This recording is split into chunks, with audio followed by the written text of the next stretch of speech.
So, hello. So, Indian schools, please stop acting tough because you are not tough. They act as if they have the best education system, but in reality, they barely made in the top 50. अगर तुम्हें नहीं पता हो तो मैं तुम्हें बताना चाहूंगा कि हमारी कंट्री की जीडीपी है अभी कितने में, अराउंड 4-5 में, मतलब ऊंचे नीचे उठते रहते हैं, ठीक है ना. And even countries with lesser GDP than us can provide a better education system to their childrens than our country, जो कि थोड़ी सी अजीब सी है. क्योंकि देखो, हमारे स्कूल में अगर तुमने हाल फिलहाल में कुछ रील्स देखे होंगे तो तुम्हें पता होगा कि क्या होता है. स्कूल में तुम अगर थोड़े से भी ऐसे फेड करा के चले जाओ, कुछ भी करा के चले जाओ, ठीक है ना, तुम्हें एग्जाम में नहीं बैठने दिया जाएगा. और मुझे नहीं पता कि इससे अगर मतलब, और बहुत से लोग कहेंगे कि हाँ, इससे तो हमारे अंदर डिसिप्लिन बढ़ती है. तो घंटा डिसिप्लिन बढ़ती है. अगर इंडियन सोसाइटी से ज़्यादा मतलब डिसिप्लिन लेस सोसाइटी अगर कोई है तो मुझे बताना, ठीक है ना. मतलब ये आसपास बांग्लादेश, ये सब चीज़ें छोड़ के, ठीक है, बांग्लादेश पाकिस्तान, इन सब चीज़ों को छोड़ के. तो सच तो यही है कि देखो, इधर ना तो लोगों में स्कूल में ज़्यादा डिसिप्लिन से, ना तो सिविक सेंस ठीक हो रही है हमारी, ना तो हम डिसिप्लिन सच में हो रहे हैं, ना कोई लाइन मानता है, ना कोई ट्रैफिक रूल्स मानता है. हम बस पता है ना क्या कर रहे हैं कि हमारा मान लेते हैं कि मेरे इधर एक्सीडेंट हुआ और मेरे इधर इतना कट चुका है और मैंने एक छोटा सा बस बैंडेड लाके उस कट के ऊपर लगा दिया, ठीक है ना. कट मान लो इतना बड़ा पड़ा है और मैंने बस इधर एक बैंडेड लगा दिया. तो इससे कुछ होने तो वाला है नहीं. बस हम लोग एक्ट कर सकते हैं एज इफ नथिंग हैपेंड, ठीक है ना. और मैं तुम्हें बोलना चाहूँगा कि देखो, ये मैं क्यों ये वीडियो बना रहा हूँ, तो क्योंकि मेरे फैमिली में, मतलब तुम्हें पता ही होगा कि I have a little sister जो कि बिलोंग करती है किससे, जेन अल्फा, मतलब अल्फा जनरेशन से, जो भी होता है वो, ठीक है ना, मुझे नहीं पता. And they are even less, क्या बोलते हैं उसे, कंसर्न अबाउट देयर फ्यूचर.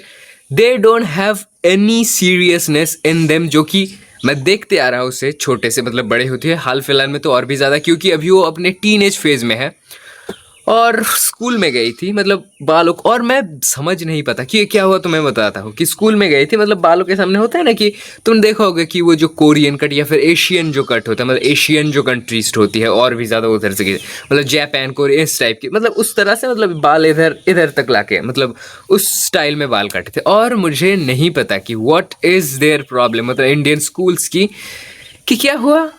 एक टीचर को, मतलब एक मैम को क्या इतनी खुजली मची या फिर क्या, मुझे नहीं पता, मुझे नहीं समझ में आता. तो वो लेके गई, मतलब जो प्रिंसिपल होते हैं उनके पास, और बताया कि मैं तो बोलते आ रही हूँ जनवरी के मंथ से, ठीक है, कि बाल और छोटे कराओ. मतलब उनको लगा था कि वो बाल तो यूं ही बढ़ जाएंगे. मैंने तो जनवरी में मतलब बाल काट के नहीं दिए थे. ये तो गई पहली झूठी बात. दूसरी बात क्या आती है, होती है ना कि मतलब तुम्हें समझ आ चुकी होगी कि देखो, एक होती है जलन और एक होती है, क्या पता है ना, कि तुम एक अच्छा सोच के किसी को, एक टीचर होकर तुम बोल रहे हो. तो उनके हिसाब से, मतलब मैं जितना फील कर पा रहा हूँ एज अ ह्यूमन, तो उसे कहते हैं जलन, ठीक है ना. क्योंकि देखो, नहीं पर्सनल नहीं जाते, छोड़ो छोड़ो छोड़ो, पर्सनल नहीं जाते, ठीक है. तो मुझे इतना लगता है कि यह है जलन. क्योंकि देखो, वो गई है, एक तो पहली चीज़ वो गई झूठ. दूसरी चीज़ जो आती है, दूसरी चीज़ सोचना होगा मुझे थोड़ा सा. और जो दूसरी चीज़ गई, वो पता है ना क्या होता है, वो मतलब उधर प्रिंसिपल्स के सामने ले जाके बोलते, अगर ऐसा ही चलता रहा तब तो तुम्हें टीसी देना पड़ेगा. और अगर किसी को नहीं पता टीसी क्या होता है, मतलब तुम्हें ट्रांसफ़र कर दिया जाता है एक स्कूल से दूसरे. मुझे नहीं पता कि ये किस तरह का रूल है, या फिर क्या मैंने पढ़ाई नहीं की, क्या मैंने कुछ ठीक से नहीं सीखा, मुझे नहीं पता. पर आई एम हैप्पी कि मैंने स्कूल को ड्रॉप आउट कर दिया था. क्योंकि मैं अभी भी बोलूँगा कि स्कूल मेरे लाइफ में कुछ इतना सिग्निफिकेंट रोल प्ले नहीं कर रही थी. मुझे नहीं लग रहा था कि मैं ऐसा कुछ सीख रहा हूँ जो कि मेरा स्कूल से ही मुझे सिर्फ और सिर्फ सीखने को मिलेगा. नहीं, मुझे बिल्कुल नहीं लगता. और स्कूल में तो फ्रेंड्स तो भूल ही जाओ, वो सब चीज़ें. मैंने ज़्यादा फ्रेंड्स या फिर ज़्यादा जो ह्यूमन इंटरेक्शंस फेस की है, वो मैंने कॉलेज में जाके ही फेस की है. तो हाँ, तो मैंने शायद ठीक ही किया था. और अभी मैं डबल डाउन करना चाहूँगा किस पॉइंट पे, क्या है वो, है क्या, डिसिप्लिन वाले पॉइंट पे. क्योंकि देखो इंडिया में और डिसिप्लिन, ये तो तुम भूल जाओ. पर जो दूसरी कंट्रीज है, जो कि हमसे ज़्यादा, क्या बोलते हैं उसे, एडवांस है, जो कि फर्स्ट वर्ल्ड कंट्रीज में आती है, जो कि है कौन सी कंट्रीज, जापान, या फिर आती है क्या, यूएसए भी मान सकते हैं. क्योंकि देखो, यूएसए में अगर तुम्हें नहीं पता हो तो उधर कोई स्कूल यूनिफॉर्म वाला सिस्टम ही नहीं. तुम्हें जो मर्जी हो, मतलब तुम एक जैकेट या फिर एक टैंक टॉप या फिर टी शर्ट जो भी हो पहन के चले जाओ, और नीचे कोई भी पैंट, शूज और सॉक्स जो भी तुम पहन रहे हो, ठीक है ना, कोई रोक टोक नहीं है। तुम जिद मतलब तुम या तो ब्रेड्स बना लो, या तो तुम फेड करवा लो, या तो तुम मतलब बालों को तुम जैसे भी काट लो, ठीक है ना। तुम्हें टिकटॉकर बनना है, तुम वैसे ही स्कूल आओ, क्योंकि उधर पढ़ाया जाता है। और हमारे स्कूल में पढ़ाई के अलावा शायद और दूसरी सभी चीज़ें होती हैं, because we are low on resources. और उसी में हमें एक अथॉरिटी भी दिखानी होती है ना लोगों में। और अगर तुम्हें नहीं पता हो तो जापान में भी सेम से है, तुम बालों को कैसे भी करा के चले जाओ, इतना ज़्यादा कुछ सीरियस सीन है नहीं। पर हाँ, उधर यूनिफॉर्म ज़रूर होता है। और तुम्हें अगर नहीं पता हो कि मैं यूरोपियन कंट्रीज़ के नाम नहीं ले रहा हूँ, तो मैं तुम्हें बताना चाहूँगा कि देखो, हमारी जो कंट्री थी ये कॉलोनियलिज्म के अंडर थी। और कॉलोनियलिज्म में ये सब चीज़ें मतलब हमारी जो ऑथेंटिक, जो हमारी कंट्री की हिस्ट्री थी, जो कि हमारी ऑथेंटिक क्या बोलते हैं उसे, कल्चर था, वो तो डिस्ट्रॉय हो ही चुका है। और उसी के टाइम पे क्या हुआ था ना कि ये जो होता है ना कि यूनिफॉर्म तुम्हें पहनना चाहिए, एक कैथोलिक स्कूल मतलब कैथोलिक चर्च होता है शायद से, है ना, उन सब स्कूल्स में क्या होता है, तुम्हें एक यूनिफॉर्म, एक ड्रेस कोड या फिर ये सब चीज़ें मैंडेटरी होती है। और उसी टाइम से ये सब चीज़ें मतलब हमारे कंट्री में आना शुरू हुआ। क्योंकि तुम्हें नहीं पता हमारे कंट्री में पहले क्या था, गुरुकुल था। उधर हाँ थोड़ी मोड़ी शायद भेदभाव होती थी, पर इतना भी कुछ नहीं था। तुम अपने को मतलब अपग्रेड कर सकते थे, जो कि तुम्हें पता ही होगा, कैस्ट सिस्टम की मैं बात कर रहा हूँ।